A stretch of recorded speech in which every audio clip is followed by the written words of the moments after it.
Apreciados colegas, participantes de este curso, soy Marlene López y en este video daremos continuidad al desarrollo del contenido número 1, el proceso pedagógico basado en competencias que corresponde a esta clase número 2. En esta ocasión hablaremos de la secuencia didáctica, los métodos de enseñanza y las estrategias de aprendizaje.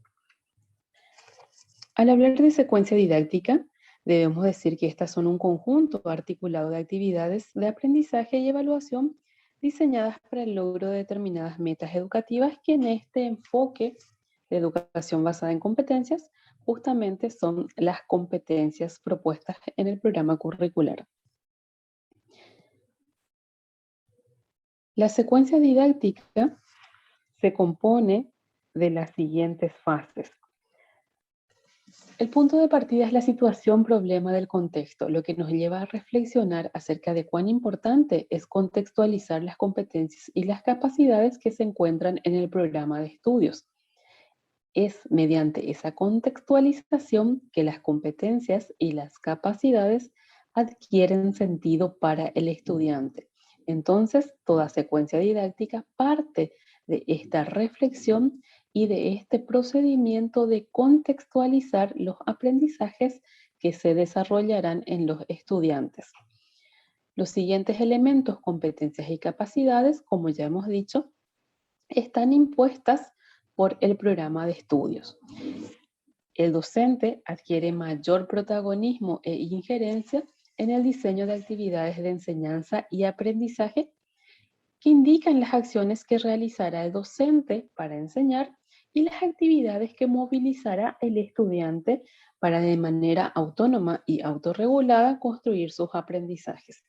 Seguidamente tenemos la evaluación de los aprendizajes que se establecen mediante los indicadores e instrumentos para orientar los procesos pedagógicos.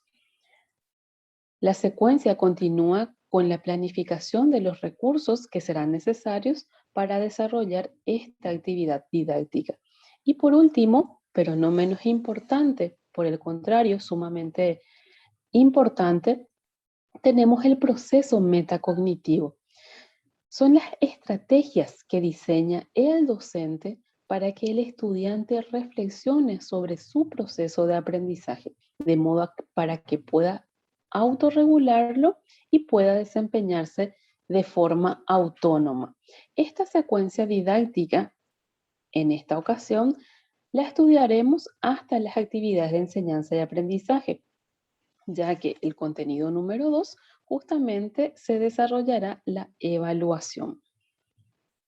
Entonces, hablaremos primeramente de los métodos de enseñanza.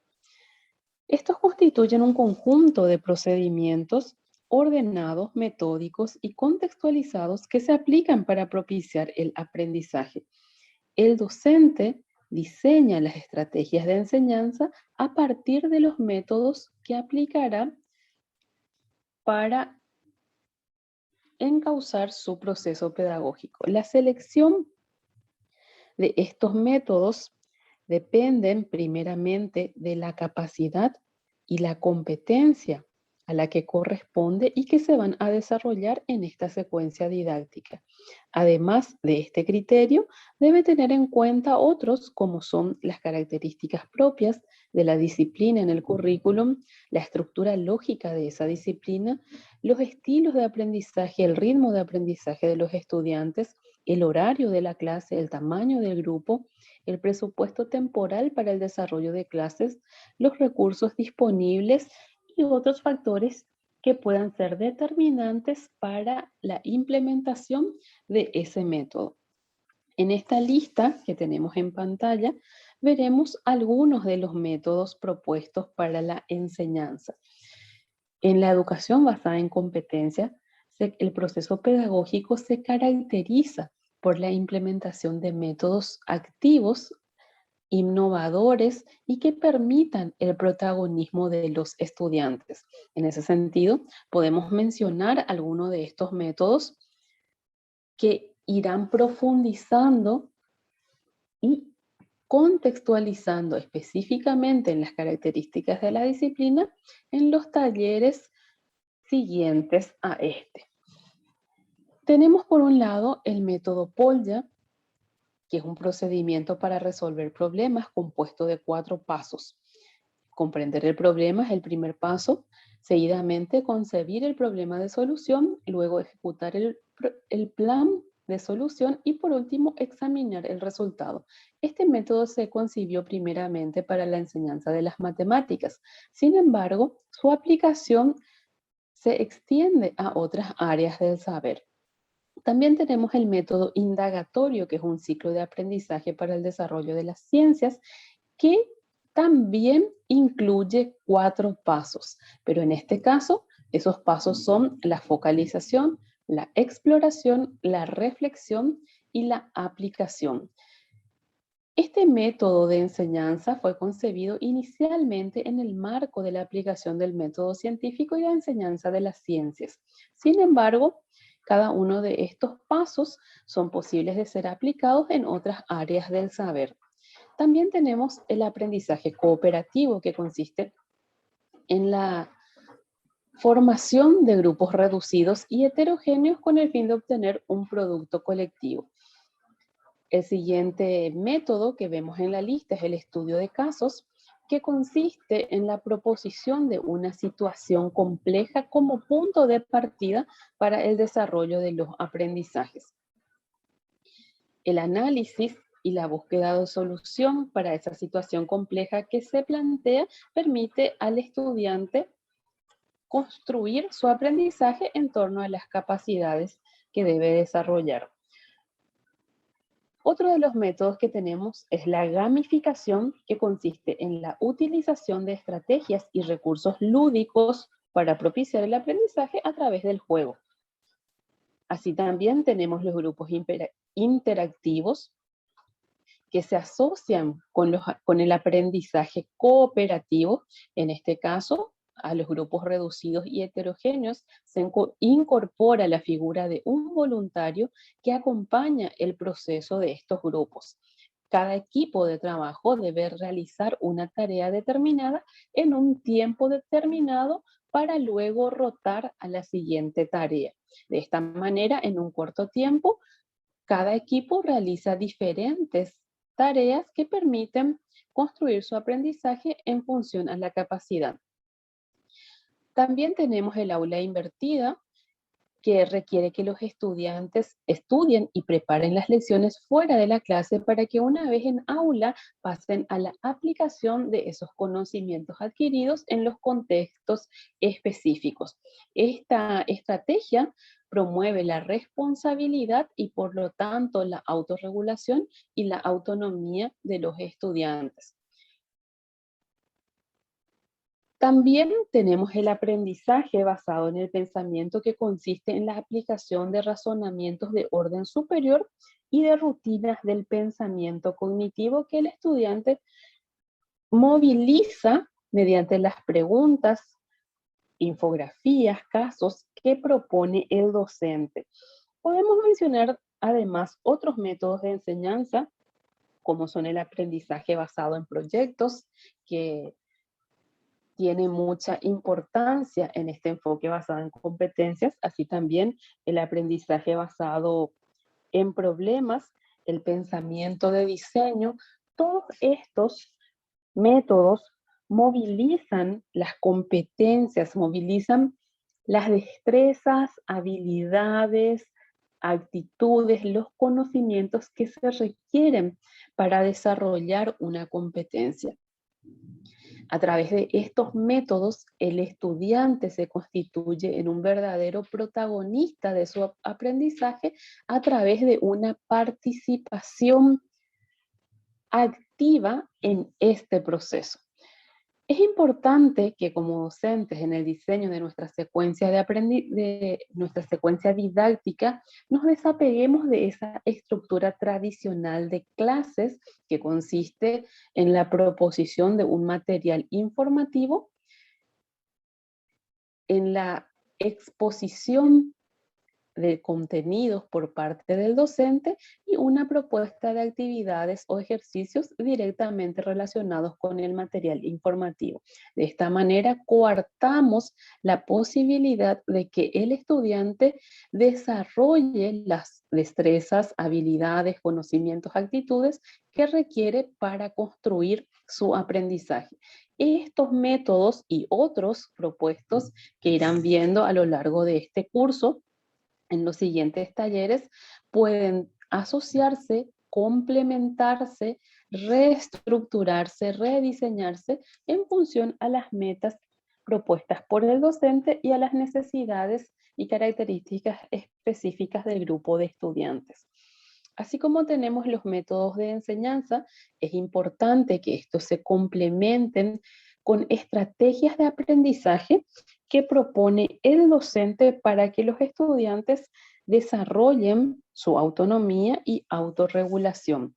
Las estrategias de aprendizaje son conjuntos de actividades de orden mental conscientes e intencionales que guían las acciones para alcanzar una meta de aprendizaje, con independencia del tema que se desea aprender. Es decir, cada una de estas estrategias deben ser aplicadas en toda secuencia didáctica, en todo proceso pedagógico.